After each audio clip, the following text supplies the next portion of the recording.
Gauthier Boucher, je représente Marine Le Pen, le Rassemblement National. Je suis très heureux de l'invitation qui m'est faite par l'Association des étudiants en sciences politiques de Nantes. Très heureux par avance de cet échange d'idées sur l'élection présidentielle. Échéance décisive entre toutes. J'espère qu'à l'écoute des différents intervenants, eh bien, vous pourrez peut-être mieux vous forger une idée sur les programmes respectifs de chacun et comment, en conscience, les 10 et 24 avril prochains, vous prononcerez dans le secret de l'isolement.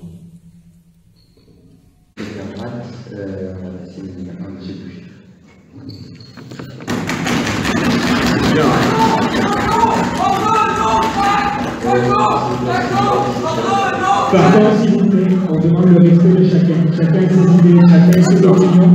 Si vous ne les partagez pas, vous sortez, s'il vous plaît. C'est particulièrement malin. Je comprends que tu partages pas tes idées, par contre, on demande que tu sortes, s'il te plaît. Nous sommes en démocratie, chacun a le droit de s'expliquer. C'est de là qu'on demande de sortir. À partir du moment où ce sont des nazis. Les nazis, et puis quoi? Et qu'était Jean-Marie Le Pen, monsieur? Écoutez, monsieur, Qu'était Jean-Marie Le Pen? on ne va pas faire dans le pathos. Hein. Mais je crois que dans la famille, on a plus souffert de l'abrogation du décret Crémieux que dans la vôtre. Ma mère est née en 1943, elle est née apatride, monsieur. J'en ai rien à foutre. Concernant notre vision de l'Europe,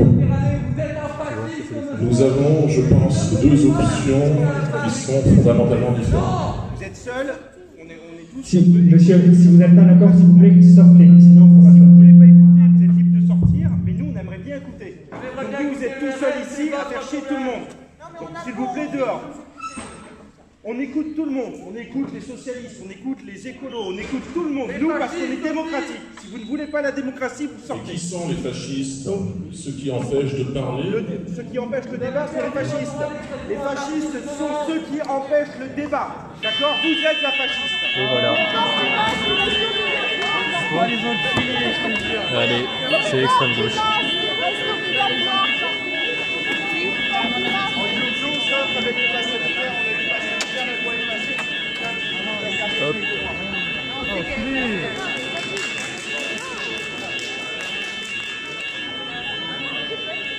Hop. J'étais en train d'expliquer, juste avant que nous soyons interrompus, qu'à mon avis, il y a deux visions antagonistes de la construction européenne à horizon 2027. Nous avons entendu, les précédents intervenants ont notamment évoqué le thème d'une éventuelle souveraineté européenne, ou au contraire de la souveraineté respective des peuples de chaque État-nation composant l'Union européenne. Il a également, je crois, été évoqué la notion d'Europe-puissance, ou bien d'une Europe qui serait, encore une fois, une somme d'États-nations avec parfois, et je le crois souvent, des intérêts contradictoires. Bon, pour vous le dire nettement, je ne crois pas qu'il soit possible de construire une Europe-puissance avec des intérêts qui seraient unanimement partagés. Parce que même si nous sommes une Union européenne, nous demeurons malgré tout des États-nations avec... D'ailleurs, nous ne sommes pas tous des États-nations. Il y a des États qui sont plus qui intègrent plusieurs peuples en eux-mêmes. Mais nous sommes des États avec des identités, des histoires, des cultures différentes et qui souvent ont été conflictuelles les unes vis-à-vis des autres. Nous formons une Union européenne présentement en 2022 et depuis le processus de construction européenne tel qu'il est établi depuis le traité de Rome de 1957. Mais il n'en demeure pas moins qu'il y a, je le crois, une Europe qui est plutôt Europe du Sud, latine, une Europe plutôt germanique, et je ne sais pas comment d'ailleurs s'intègre le Royaume-Uni là-dedans. Est-ce qu'il est dans cette Europe ou en dehors de cette Europe?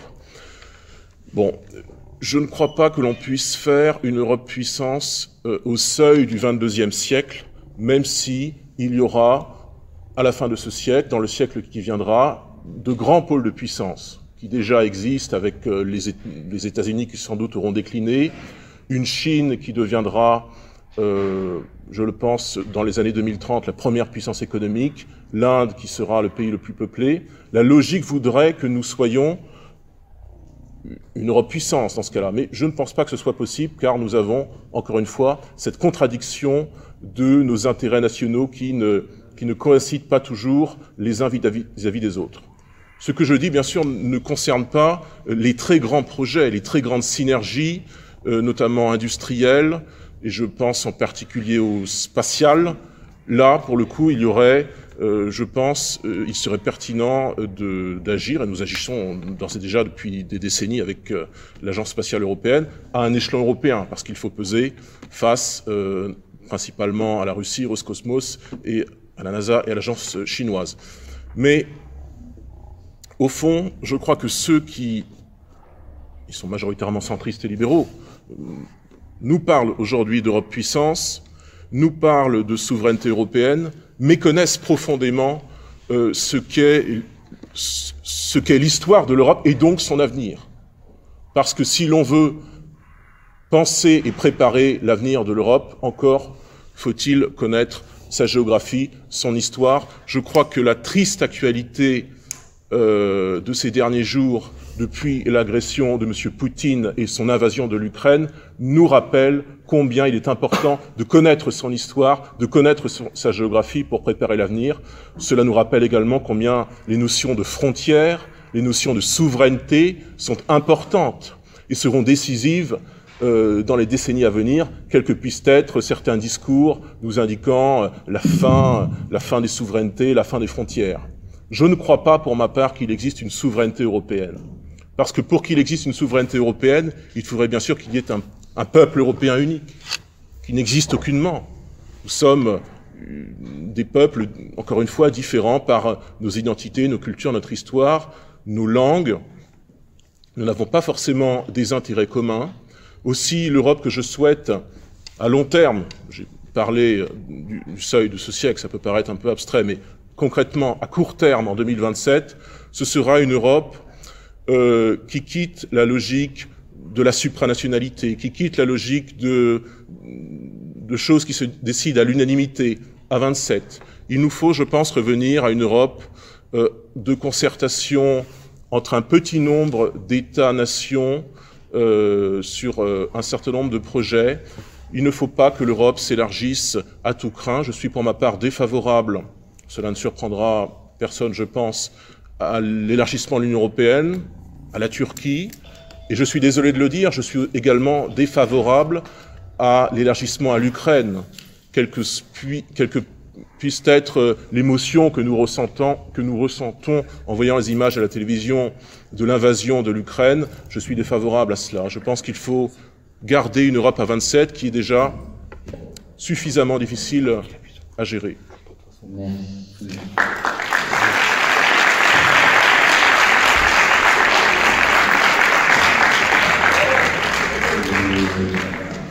Nous sommes pour notre part très attachés à un triptyque assez simple à comprendre et qui préexistait avant les dernières grandes lois, MAPTA de 2013, l'autre en 2015, etc. C'est le triptyque, en allant du haut vers le bas, État, département, commune. Nous sommes naturellement en faveur d'un État stratège et aménageur, un État qui impulse l'aménagement territorial.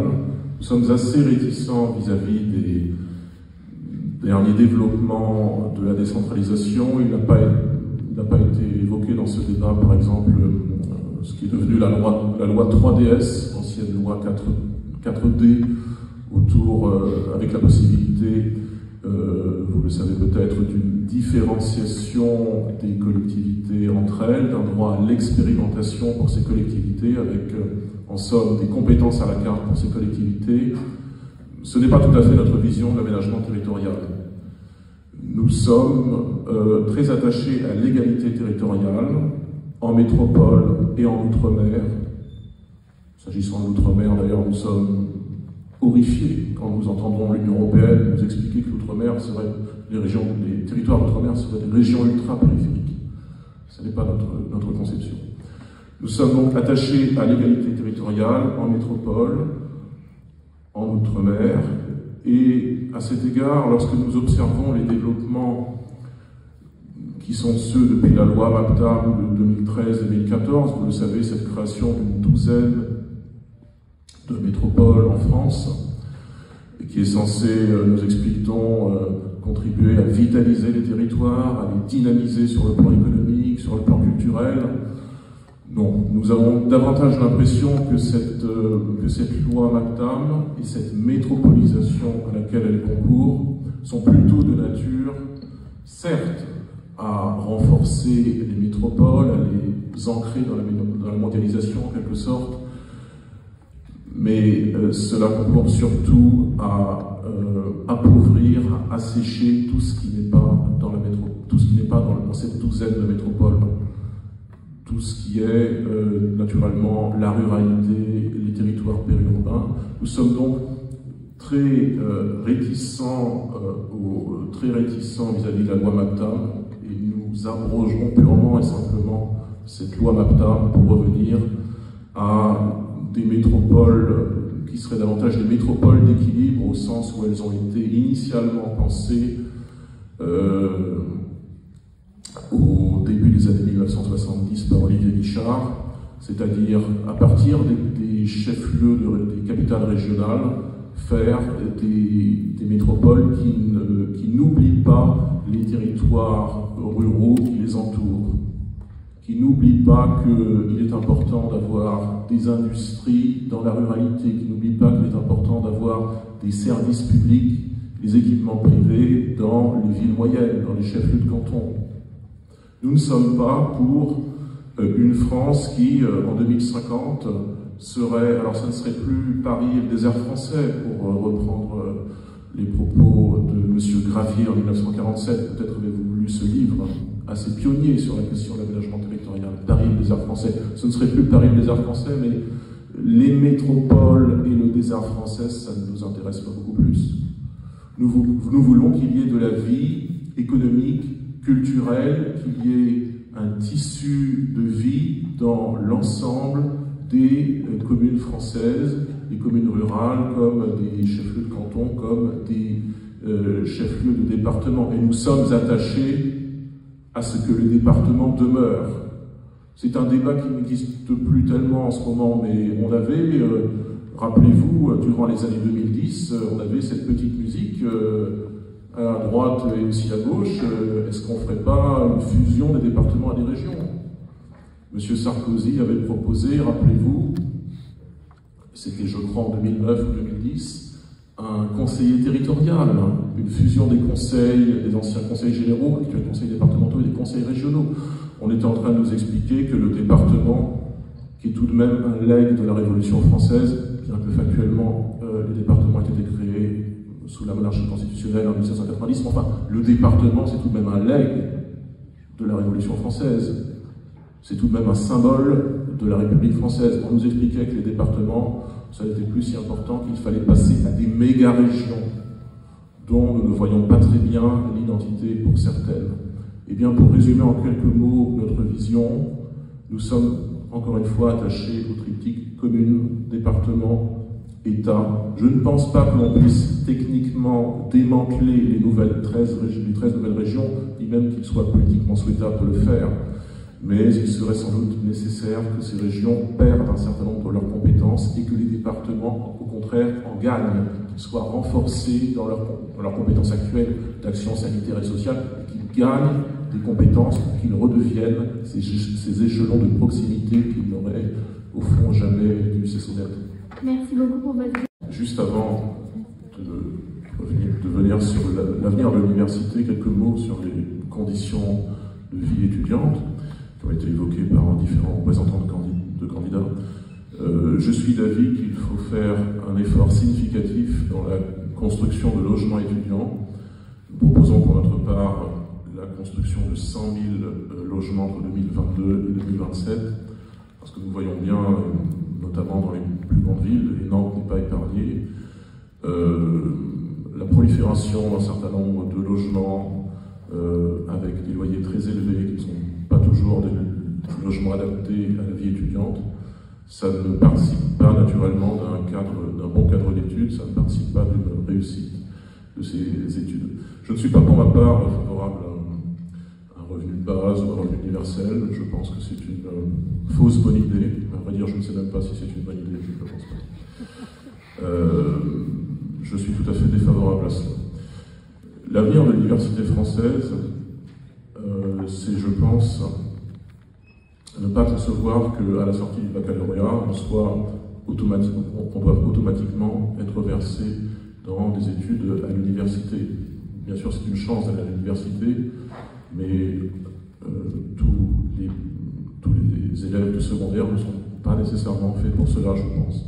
Quand nous voyons le taux d'échec dans un certain nombre de filières, en première année de licence, ça peut aller jusqu'à 60% dans certaines filières, ça pose, je crois, la question de la pertinence de ce modèle où, à la sortie du bac, on a tendance, comme ça, à aller à la fac un petit peu au hasard dans certaines filières, sciences humaines, sciences sociales, psycho, on y va un petit peu pour regarder, et puis on n'a pas toujours les débouchés qui sont au bout de ces attentes, qui sont donc des attentes un peu déçues. Je pense que tous les élèves ne sont pas faits pour aller à la fac, encore une fois.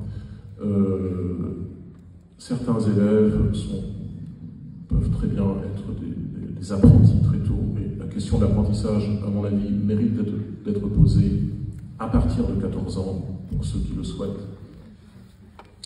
Je suis pour ma part pour une hausse des crédits d'apprentissage, un chèque apprentissage, comme ce que nous proposions aux élections régionales, lorsque la région des Pays de la Loire gérait encore l'apprentissage. Nous proposions, par exemple, un doublement de la prime d'apprentissage. C'était, je pense, une bonne mesure pour permettre un développement de l'apprentissage.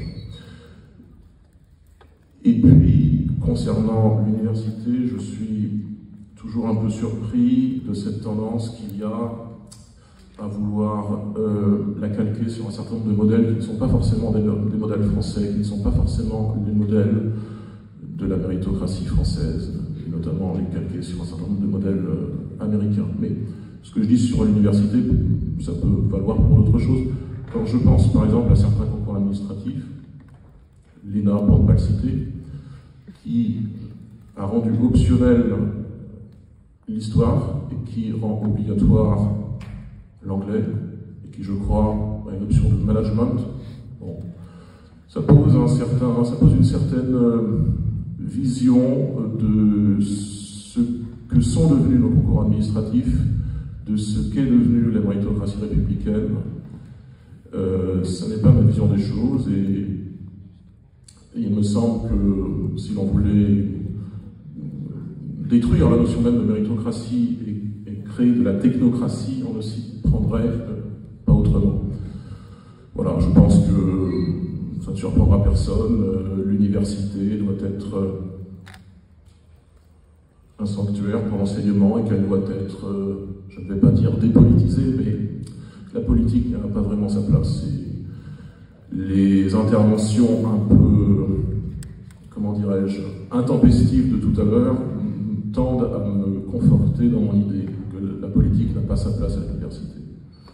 Personnellement, je n'ai jamais fait de politique à l'université. Voilà. Alors, peut-être que mon analyse ne sera pas partagée. L'université, comme l'école, sont faits pour apprendre et pas pour militer et pas pour... voilà, c'est pas le projet. Voilà quelques éléments sur l'université française et plus généralement l'enseignement supérieur. Naturellement, nous sommes pour une réduction drastique de ces flux migratoires, de l'ordre de 80%, en tout cas pour la France, de l'ordre de 90%. Et nous sommes également pour revoir Frontex, dont nous constatons depuis des années l'inefficacité. Et nous sommes assez sceptiques sur le fait que l'Europe serait, selon certaines formations politiques adverses des nôtres, une Europe forteresse.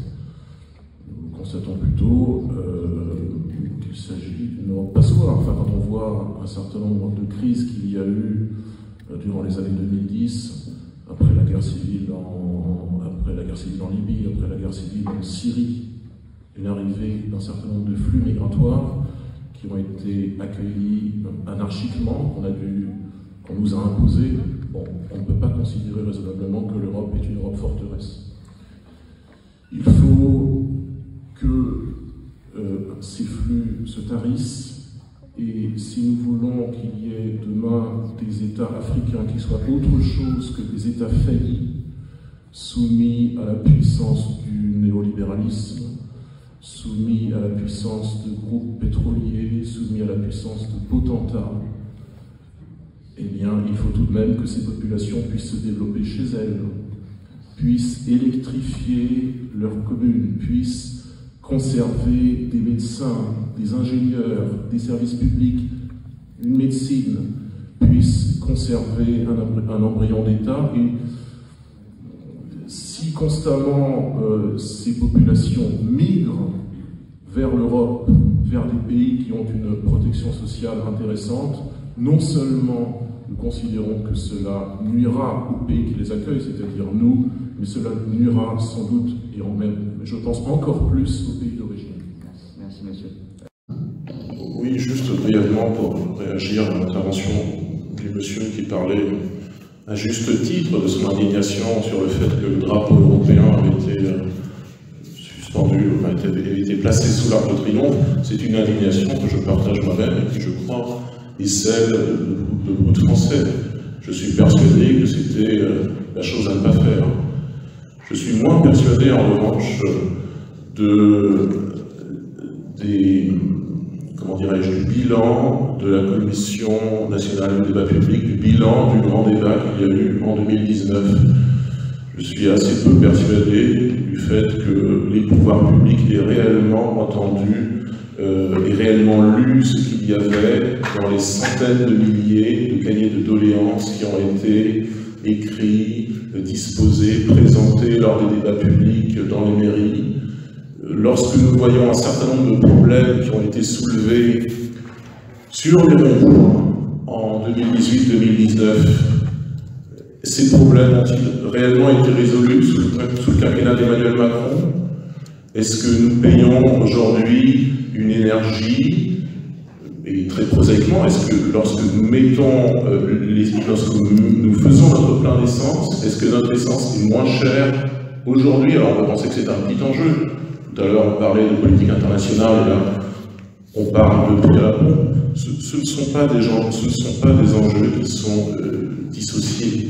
Les enjeux du quotidien et les enjeux plus régaliens, internationaux. Ça signe tout de même, chez Emmanuel Macron, une conception du peuple français qui laisse entendre, me semble-t-il, qu'il n'aime pas véritablement ce peuple dont il est censé être le premier des représentants. Lorsqu'il lui fait un certain nombre de promesses, comme il l'a pu le laisser entendre lors du grand débat de 2018-2019, sur le coût de l'énergie, sur la cherté de la vie, sur l'accès pour tous aux services publics, sur l'égalité territoriale. Bon, que sont devenues ces promesses 3 ans après? Elles sont dans des cahiers de doléances qui, je le crois, symboliquement, et je n'ose pas dire physiquement, réellement, ont été mis à la peine. Voilà. Et les doléances des Français n'ont pas été entendues. Eh bien, les Français pourront souverainement en tirer les conséquences qu'ils souhaitent les 10 et 24 avril prochains.